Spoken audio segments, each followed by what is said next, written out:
den Text in die Wand. Und als sie das entlarven, brechen sie mir meine Hand. Deswegen merke ich sie mir und trainiere mein Gedächtnis. Nur das, was nicht schlecht ist, wird Hate und Rap-Vermächtnis.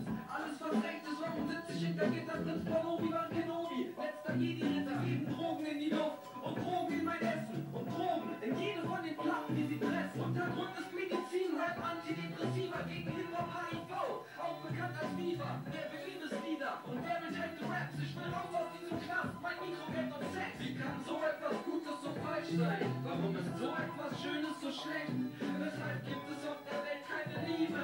Und weswegen habe ich eigentlich immer recht? Wie kann so etwas Gutes so falsch sein? Warum ist so etwas Schönes so schlecht? Weshalb gibt es auf der Welt keine Liebe? Und weswegen habe ich eigentlich immer recht? Yeah, die Welt wird kontrolliert